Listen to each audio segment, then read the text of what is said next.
তত্ত্বাবধায়ক ব্যবস্থা বাংলাদেশের সংবিধানে আমরা আশা করি যে পুরোপুরি ফিরে আসবে। পুরোপুরি ফিরে আসার পরেও কিন্তু এই তত্ত্বাবধায়ক ব্যবস্থা বর্তমান অন্তর্বর্তীকালীন সরকারের ক্ষেত্রে প্রযোজ্য হবে না। এটার কারণ হলো বর্তমান অন্তর্বর্তীকালীন সরকার এই তত্ত্বাবধায়ক ব্যবস্থার অধীনে গঠিত না। সাধারণত, এবং এটা একটা এস্টাবলিশ প্রিন্সিপল, যে কোনো একটা কিছু যেই আইনের অধীনে গঠিত হয় তার সমাপ্তিও সেই আইনের অধীনেই হয়, এবং তার কার্যকলাপও যেই আইনের অধীনে সে গঠিত হয় সেই আইনের অধীনে পরিচালিত।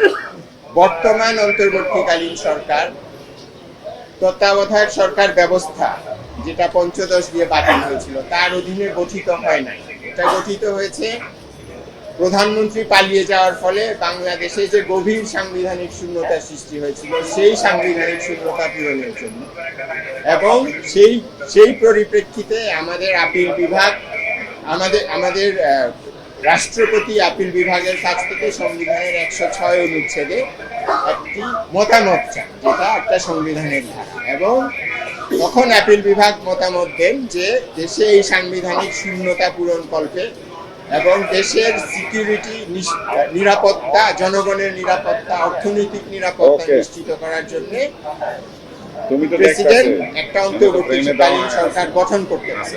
কাজেই এটা গঠিত হয়েছে 106 অনুচ্ছেদের সুপ্রিম কোর্টের ওপিনিয়ন অনুযায়ী, এবং আরো কিছু সাংবিধানিক রীতিনীতি, যেমন ডক্ট্রিন অফ নেসেসিটি, যে রাষ্ট্রের প্রয়োজনে, জনগণের প্রয়োজনে একটা পদক্ষেপ নেওয়া যেতে পারে, যেটা সংবিধানে স্পেসিফিক্যালি বলা নাই।